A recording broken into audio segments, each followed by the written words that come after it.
नियाली निर्वाचन मंडली गोविंदपुर मंडल बीजेपी पक्षरु विजय संवर्धना सभा बटकृष्ण मंडपरे अनुष्ठित होईछि। मंडल सभापति बाबुली चरण बेहेरांक सभापतित्व रे कार्यक्रम अनुष्ठित होइतिला। मुख्य अतिथि भावे नव निर्वाचित नियाली विधायक छवि मल्लिक और जगतसिंहपुर सांसद विभू प्रसाद तराई जोग देथिले।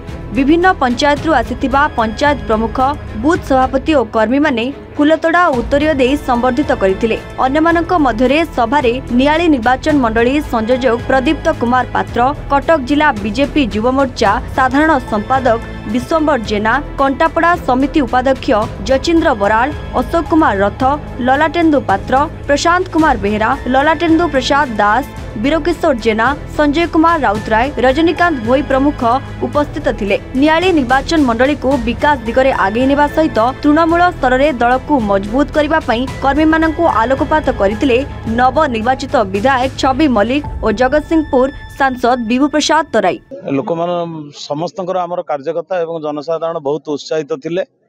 आज आमर ये जो संवर्धना सभा को निडांबर भावे आमे पालन करछु। मु भी मना करथिली जे कोनोसी बाजा बाण रैली हबो नाही, ता द्वारा विभिन्न प्रकार समस्या गंडोल उपजीव।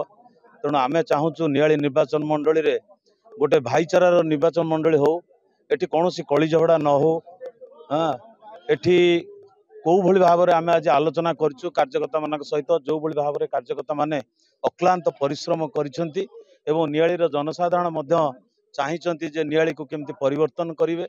तेणु जो आशा भरोसा करिगी जो माने भोट देई मो पर जो विश्वास आस्था रखिचंती, जो सेवा करिया को जो सुजोग मते देइचंती, मु तेणुकरी नियालीर जनसाधारण एवं मोर कार्यकर्ता को अशेष अशेष मु धन्यवाद दौची। कंटापड़ा को संतोष प्रधान को रिपोर्ट एवं ओडिशा। ब्रिलियंट रेज विशुद्ध नड़िया तेल, घन लंबा और पड़ा केसर मूल मंत्र।